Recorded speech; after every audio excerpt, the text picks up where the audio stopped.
Salut, j'espère que vous allez bien, que vous passez une magnifique journée par la grâce du Seigneur et que le Seigneur est toujours bel et bien dans votre cœur, car il doit occuper toute la place, bien évidemment.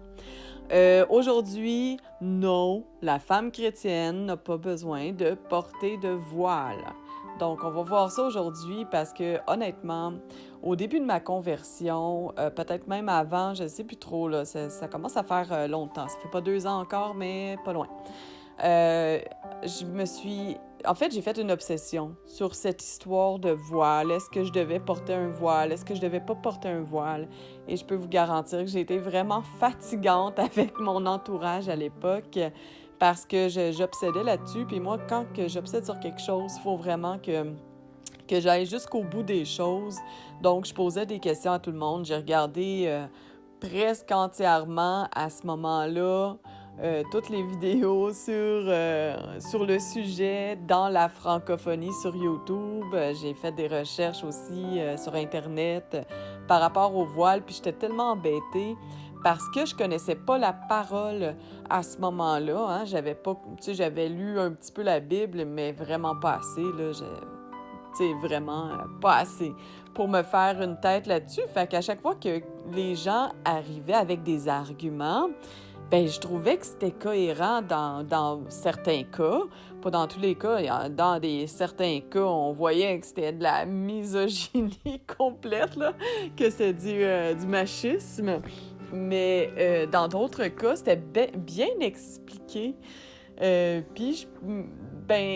j'étais très embêtée, je trouvais pas la réponse. Puis, c'était probablement après ma conversion parce que je craignais le Seigneur puis j'avais peur de lui déplaire. Hein? Ça vient avec la conversion, la nouvelle naissance. La crainte du Seigneur fait qu'on veut absolument pas être dans l'erreur dans la doctrine, fait qu'on cherche vraiment profondément, puis c'est ça, on veut pas déplaire au Seigneur. Fait que j'étais dans cet état d'esprit-là, je cherchais sans trouver, puis je posais des questions, j'ai même posé la question à un pasteur, encore là, il m'avait dit que non, mais sa réponse ne me convainquait pas, c'était pas convaincant pour moi, ça résonnait pas dans mon cœur. Et puis, à un moment donné, je me suis dit, ben, je pourrais peut-être poser la question au Seigneur directement. Fait que c'est ça qui est le fun avec le Seigneur. C'est là qu'on voit à quel point il est vivant. J'avais même pas fini de formuler la question que le Seigneur me répondait. Puis, tu sais, en fait, je me disais, mais mon Dieu, pour qu'il me réponde aussi vite que ça, alors que j'ai même pas fini de formuler la question dans ma prière, je me dis qu'il devait se dire « Il était temps que tu me poses la question, ma grande! » Parce que c'est ça qu'on oublie trop souvent. Puis avant de dire la réponse qu'il me donnait à cette époque-là, euh, je vous encourage vraiment à prier le Seigneur, à lui poser toutes vos questions. Il répond, hein? Il va répondre de différentes façons au lieu d'aller tout le temps... En fait, la première personne à qui vous devez poser votre question, c'est au Seigneur d'abord et avant tout.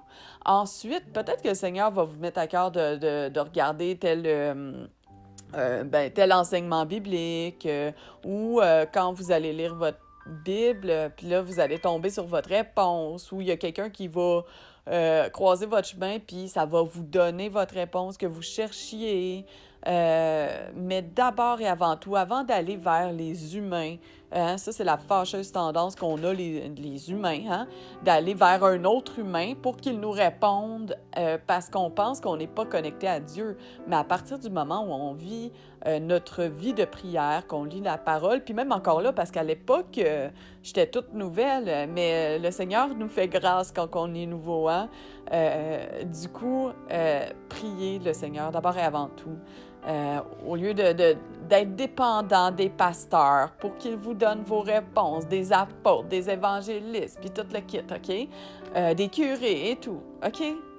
Le Seigneur va vous répondre, je peux vous le garantir, il me le prouve.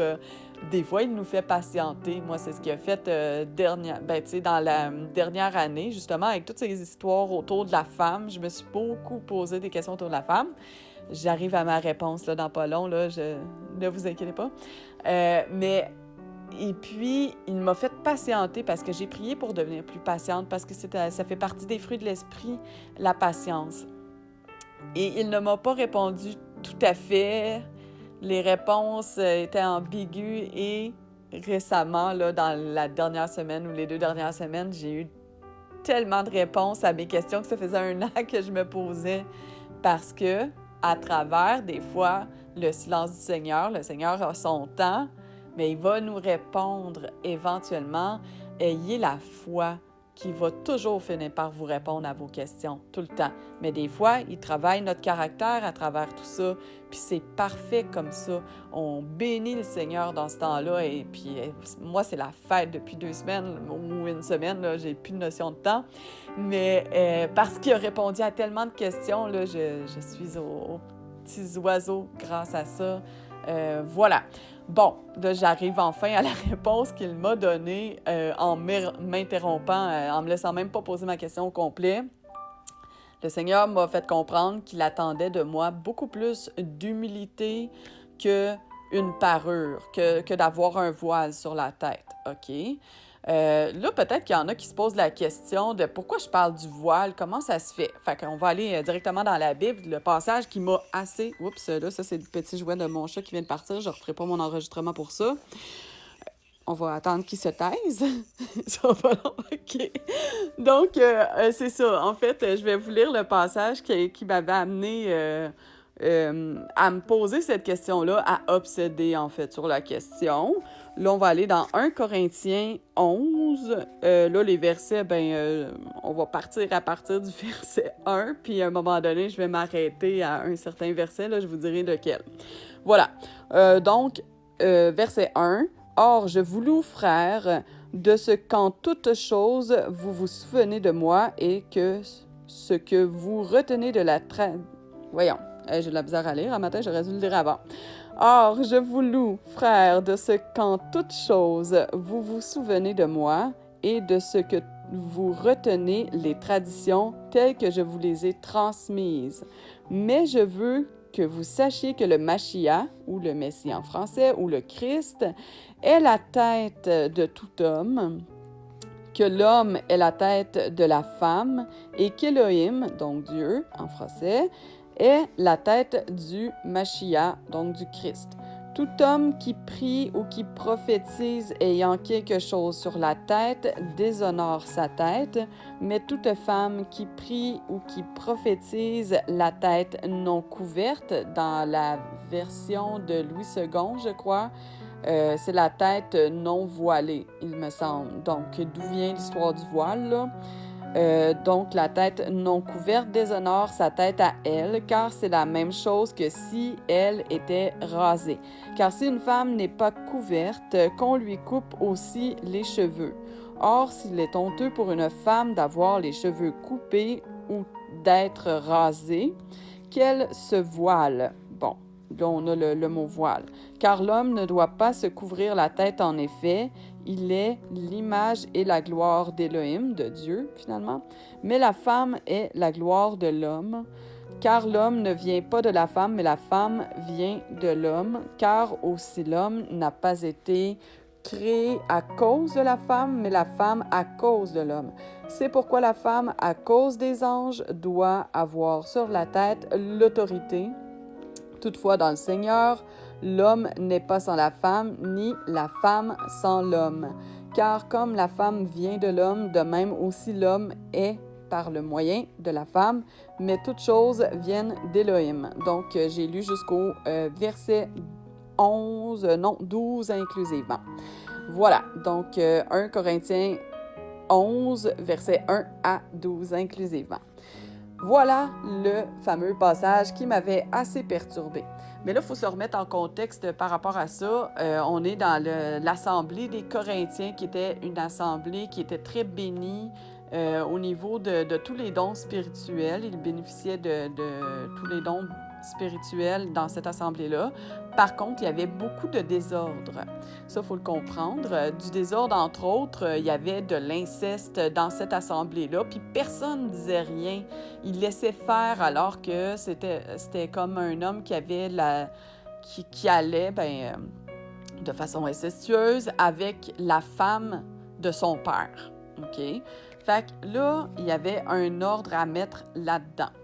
Mais je tiens à souligner le passage 11, en fait, le verset 11 et 12, là, je vais le relire. Toutefois, le Seigneur, dans le Seigneur, donc dans le Seigneur, ça veut dire que pour les chrétiens convertis, finalement, hein, l'homme n'est pas sans la femme, ni la femme sans l'homme. Donc, ça prend les deux. Hein. Donc, il y a une certaine équité là-dedans, là, tu sais. Car comme la femme vient de l'homme, hein, parce qu'au tout départ, il y avait l'homme, mais ça, ça, il y a un petit truc intéressant par rapport à ça. Là, je ne vais pas revenir à la Genèse, mais tu sais, quand il disait que c'était la côte d'Adam, là, mais bon, là, la traduction de la Bible dit c'est le côté. Le côté. Mais en tout cas, je ne vais pas me lancer là-dessus parce que là, sinon, parce que c'est pas ça que j'ai prévu non plus. Et puis, ben, c'est plus complexe. Mais donc, mais mettons qu'on garderait l'histoire de la côte, là, hein, comme toutes les Bibles disent, ou presque. Ben, en fait, ben, c'est ça. La femme vient de, en soi-disant, la côte d'Adam, mais l'homme est par le moyen de la femme, hein? C'est la femme qui accouche des hommes et des femmes également. Donc, voilà. Donc, il y a quand même un ordre dans tout ça. Voilà, donc là, on parle de voile. Aussi, je veux aller sur l'histoire de la femme avec la tête rasée. Il faut comprendre encore une fois le contexte de l'époque. Les femmes qui avaient la tête rasée, en fait, à cette époque-là, c'était des prostituées. Donc, vous pouvez vous renseigner là-dessus. Et c'est pour ça que c'était, soi-disant, une honte pour la femme d'avoir la tête rasée parce que c'était un symbole de prostitution à cette époque-là. Donc, si, mettons, les femmes aujourd'hui ont la tête rasée, elles ne sont pas antichrist, là, ça n'a pas rapport. OK? Puis, en plus, de nos jours, tu sais, avec les traitements contre le cancer, ça arrive que les femmes doivent se raser en plus, puis le Seigneur, il ne fait pas de la discrimination à cause de ça. OK? Il faut vraiment voir les choses dans leur contexte. Voilà. Sinon, qu'est-ce qu'il y avait d'autre à dire par rapport à ça? Ah oui, c'est la même chose pour la tête couverte. En fait, à un moment donné, j'ai vu une chaîne que j'écoutais qui a fait un enseignement sur la question si la femme portait le voile, puis sur d'autres sujets là, concernant la femme, là, l'habillement et tout. J'ai trouvé ça très intéressant parce que moi, ça fait longtemps que j'avais compris à ce moment-là que c'était pas nécessaire de porter un voile parce que c'est le Seigneur qui m'avait convaincue de ça. Puis là, j'étais plus dans la crainte d'aller à l'encontre de sa parole, malgré que je portais pas le voile. Et puis, ben c'est ça, ça m'a ramené un peu à me re-questionner là-dessus. Puis, quand il lisait la parole, en fait, la couverture, premièrement, en fait, notre couverture principale, c'est l'autorité, en fait, c'est Christ, hein, c'est le Mashiach. Donc, lui, il est autant l'autorité sur la tête de l'homme et de la femme. Ça, c'est important aussi de le comprendre. Fait que, mettons, une femme célibataire, ben, qui n'a pas de mari, elle n'a pas l'autorité de son mari sur sa tête, mais elle aura toujours l'autorité de Christ. Puis, quand que son mari, techniquement, si c'est son mari, il est dans le Seigneur, oui, c'est le mari qui a l'autorité, étant donné de ce qui est arrivé. Adam, au tout départ, dans la Genèse, aurait dû avoir l'autorité de dire à sa femme, ben non, moi, je ne mange pas du fruit parce que le Seigneur nous a interdit ça. Mais il s'est laissé aller finalement à écouter sa femme, finalement, alors qu'il aurait dû prendre l'autorité et dire non, de l'interdire. Donc, dès le départ, et c'est pour ça que Dieu a été voir... Dieu est un Dieu d'ordre.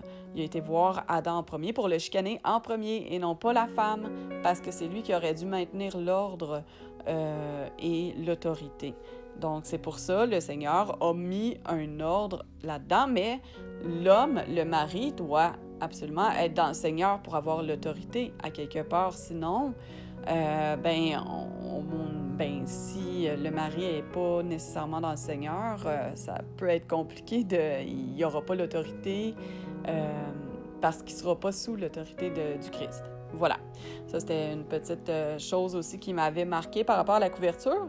Puis aussi, j'aimerais comme porter à votre attention le fait que dans quel lieu, à quel moment, en fait, dans la Nouvelle Alliance, on va utiliser un vêtement pour se rapprocher de Dieu. Ça, on le voit dans l'Ancienne Alliance. Mais dans la Nouvelle Alliance, ça n'a pas cours, ça. Tu sais, de porter un certain habit pour être plus proche de Dieu ou, tu sais, comme on voit Moïse avec son bâton. Bon, le Seigneur, il fait ce qu'il veut, là, quand même, mais on voit pas ça. À ma connaissance, corrigez-moi si je me trompe, dans les commentaires, vous pouvez me corriger si je me trompe, de me donner les versets à l'appui. Un vêtement, c'est un vêtement, là. Ça reste un vêtement. Donc, pourquoi que ce serait, si je prie, là, puis que j'ai pas un voile sur la tête, je peux pas entrer en connexion avec Dieu. Voyons donc. Puis en plus, la parole nous dit qu'on doit prier sans cesse par des supplications, puis qu'on doit être en connexion avec Dieu tout le temps par des louanges. Tu sais, fait que moi, c'est une chose aussi que j'avais remarqué au tout départ. À un moment donné, j'étais rendue au début de ma conversion très anxieuse par rapport au voile parce que je me disais, tabarouette, je me réveille dans la nuit puis je prie. Tu sais, quand, surtout, t'as le feu, là. Quand tu viens d'être converti, t'as le feu. Fait que tu te réveilles, tu pries tout le temps.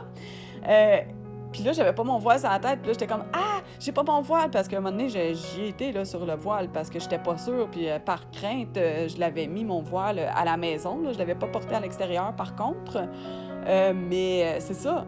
Et puis, là, je trouvais que ça devenait compliqué. Puis là, je me disais, mais si je suis en train de me laver les cheveux puis je veux prier en même temps, parce que ça aussi, ça m'arrive. Je sais pas pour vous autres, mais moi, tu sais, je veux dire, je suis pas en train de regarder ce que je suis en train de faire quand que j'ai le goût de m'adresser au Seigneur. C'est dès que ça me vient spontanément, je m'adresse au Seigneur. Fait que quand tu te laves les cheveux, on s'entend-tu que tu n'as pas ton voile sur la tête, hein? Fait que voilà. Là, je trouvais que ça devenait compliqué. Puis là, je me disais, voyons, tu sais, ça voudrait dire que je t'interdis de m'adresser au Seigneur quand je me lave les cheveux. Ça marche pas, tout ça.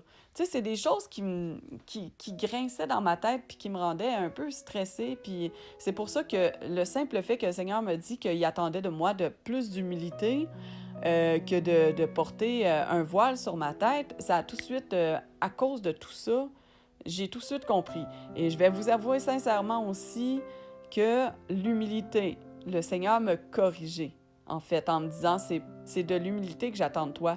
Parce que, tu sais, quand je pense que j'ai peut-être déjà parlé de ça, ou sinon, ben j'en parle là maintenant. Des fois, on se donne des airs de piété, hein? Je reviens à mon fameux passage préféré dans la Bible. 2 Timothée 3, les versets 1 à 5, ça parle des gens qui se donnent des airs de piété. OK? Dans les derniers temps, les gens seront amoureux d'eux-mêmes, seront rebelles à leurs parents et tout le kit, là. Je vais vous le remettre. Vous savez que j'aime ça, ce passage-là.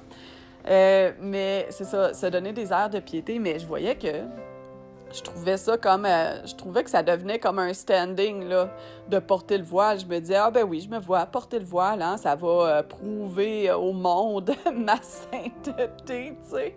Et là. Ben, tu sais, je disais pas ça comme ça dans ma tête, mais à quelque part, il y avait un petit fond de ça en arrière-plan qui était là. Fait que le Seigneur m'a corrigé. Merci, Seigneur, pour ça. Parce que c'est ça, quand on porte des parures comme ça, des croix, faut faire attention. Parce pourquoi qu'on porte la croix? C'est quoi l'utilité de porter une croix, de porter un voile, de porter une marque qui nous identifie à la chrétienté, au fait qu'on est chrétien? À quoi ça sert? Parce que un objet ne va pas nous protéger. Ce qui nous protège, c'est de marcher dans la sanctification et dans la voie du Seigneur. C'est ça qui nous protège, that's it. On n'a pas besoin d'aucun objet, OK? Sinon, ben pourquoi en fait? Pour nous rappeler le Seigneur?